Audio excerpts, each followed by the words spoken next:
You may not know this, but I love Lego and I also love World War II. Hello guys, JR Bricks here, and today we will be looking at some World War II minifigures. So let's get started. Our first minifigure here is actually pretty interesting. You probably already know his name, so let's get straight into it.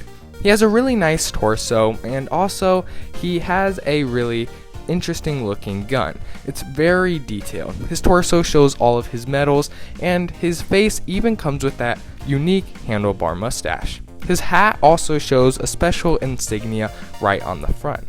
Now if we turn him over on the back, you can see he has another face, which is more of a smiley, smug face. And he also has some really cool back printing. But back on the front, I love all the details they added to this minifigure. Now for our next minifigure is this German leader. He looks super cool. I love how he has an eye patch and a very serious face. On his hat you can see he has a super detailed insignia, and on his torso he also is very detailed. His gun actually has a little hole and even has a trigger. If you look at the back, you can see he has this giant trench coat on. This trench coat goes all the way around his body and looks super cool. His torso also has tons of super good details. He also has a little waistcoat, which is something that not many knockoff minifigures have. Now this German soldier is more of a desert variant. On the back he has tons of printing, and even on the front he has a lot of printing. His helmet looks very cool and is super shiny. If we take it off, you can see he has two faces, one on the back which is more of a happy face, and one on the front which is more of a serious face. This minifigure's helmet is super accurate to the real life helmets, and when you place it on, it looks exactly how it should. Now our next minifigure is this radio minifigure. He looks super cool. I love how he has glasses and is all happy. On his torso you can see he has tons of details underneath his backpack. If we flip him over, you can see his radio.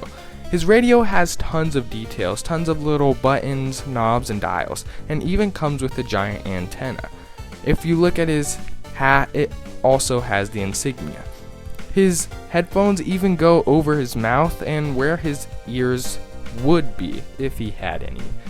Now, this minifigure is probably one of my favorite I own. Our next minifigure is actually this cavalry soldier.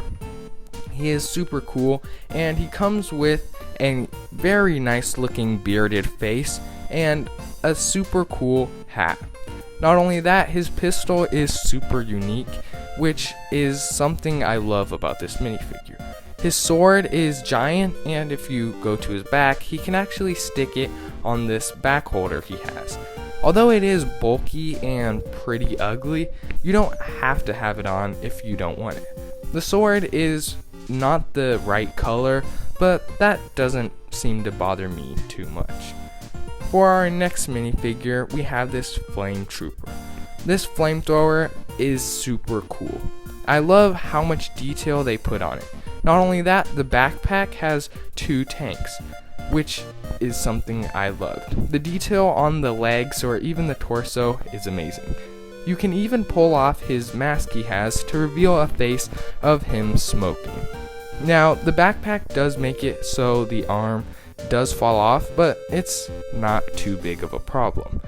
You can simply put on the mask again by just sliding it over his head, like this. Once it's on, you can just place his helmet right back on, and it doesn't get in the way. Thank you so much for watching, and subscribe to see, because I may actually do a full out World War II mock.